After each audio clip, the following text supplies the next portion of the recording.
साथियों, ये देश का दुर्भाग्य है कि आज इलेक्शन कमीशन भाजपा का एक एक्सटेंडेड विंग बनकर काम कर रहा है।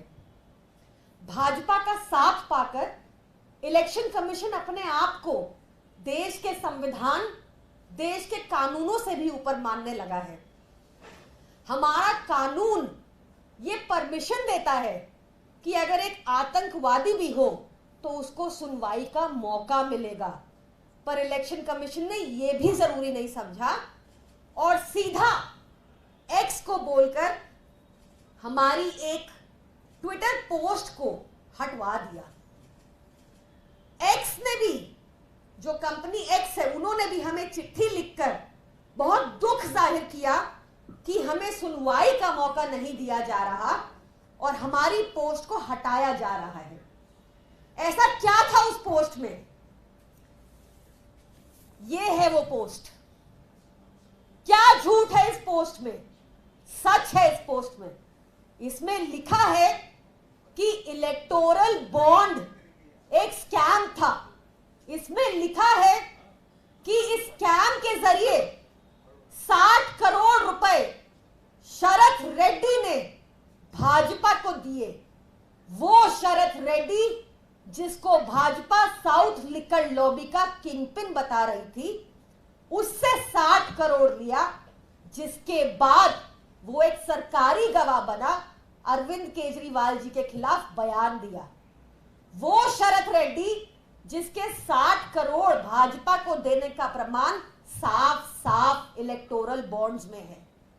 वो शरद रेड्डी जिसकी बेल के टाइम ईडी चुप रही। ये एक सच है। ये सच हटाने को हमें बोला गया। भाजपा की इलेक्शन कमीशन को अब तक हम 9 कंप्लेंट्स दे चुके हैं, एक के बाद एक। उन भाजपा की होर्डिंग्स के ऊपर, भाजपा के पोस्टर्स के ऊपर, पर उस पे कोई कार्रवाई नहीं कर रही इलेक्शन कमीशन। आपको मैं उदाहरण के तौर पर सिर्फ 3 पोस्ट दिखा रही हूं, ऐसे अनेकों प्रमाण हैं। ये पोस्ट देखिए, एक चुने हुए पॉपुलर थ्राइस इलेक्टेड मुख्यमंत्री अरविंद केजरीवाल जी को किंगपिन बुला रही है भाजपा। यहां तो दोष साबित भी नहीं हुआ, इसकी कंप्लेंट भी की, पर ये भाजपा के इलेक्शन कमीशन को दिख नहीं रहा, आंखें बंद हो गई हैं उनकी। दूसरी पोस्ट देखिए, शराब घोटाला के बारे में फिर से अरविंद केजरीवाल जी के ऊपर तोहमत लगाते हुए, जो कोई प्रमाण नहीं मिला। प्रमाण तो भाजपा के अकाउंट में मिला है 60 करोड़ का, जो हमारी पोस्ट हटवा दी। ये पोस्ट वैसी की वैसी है बीजेपी दिल्ली पेज पे। इस पर इलेक्शन कमीशन की आंखें बंद है।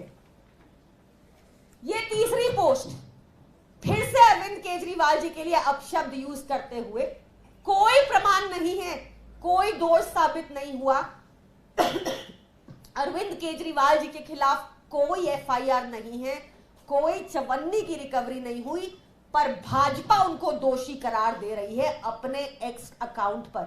ये इलेक्शन कमीशन को दिख नहीं रहा, आंखें बंद हो गई हैं उनकी। क्या झूठ है इस फोटो में जो ये हमें हटाने को कहा गया? क्या झूठ है? क्यों हमें सुनवाई का मौका नहीं मिला? ये तानाशाही नहीं तो क्या है? क्या ऐसे इलेक्शन कमीशन को निष्पक्ष मानना चाहिए? क्या ये लेवल प्लेइंग फील्ड है जहां पर आप कुछ भी लिखते जाएं अपने ट्विटर अकाउंट पर, बीजेपी कुछ भी लिखती जाए, पर हम एक सच भी पोस्ट नहीं कर सकते? झूठ फैलाना भाजपा का सेकंड नेचर है। मिस इन्फॉर्मेशन में भी इंडिया नंबर 1 पे पहुंच गया भाजपा के रहते, पर ये सब इलेक्शन कमीशन को नहीं दिख रहा। तो मैं फिर से भाजपा की इलेक्शन कमीशन से गुजारिश करती हूं कि जो 9 कंप्लेंट्स हमने दी हैं, अगर वो सच में निष्पक्ष हैं तो उन पर तुरंत एक्शन ले। धन्यवाद। लेकिन जो चुनाव आयोग की तरफ से जो बात कही गई थी, जिस कार्रवाई की आप बात कर रही हैं, उसमें वाईएसआरसीपी और बीजेपी के ट्वीट की भी बात थी, उनके भी ट्वीट हटाए गए। तो आपको क्यों लगता है कि आपके खिलाफ कार्रवाई हुई? देखिए, हो सकता है नवनीत राणा जी की तरह भाजपा के जो अकाउंट ने जो ट्वीट हटाया गया वो मोदी जी का विरोधी हो, उन्होंने भी कुछ मोदी जी के खिलाफ कहा हो, तभी उनका भी ट्वीट हटवाया गया होगा।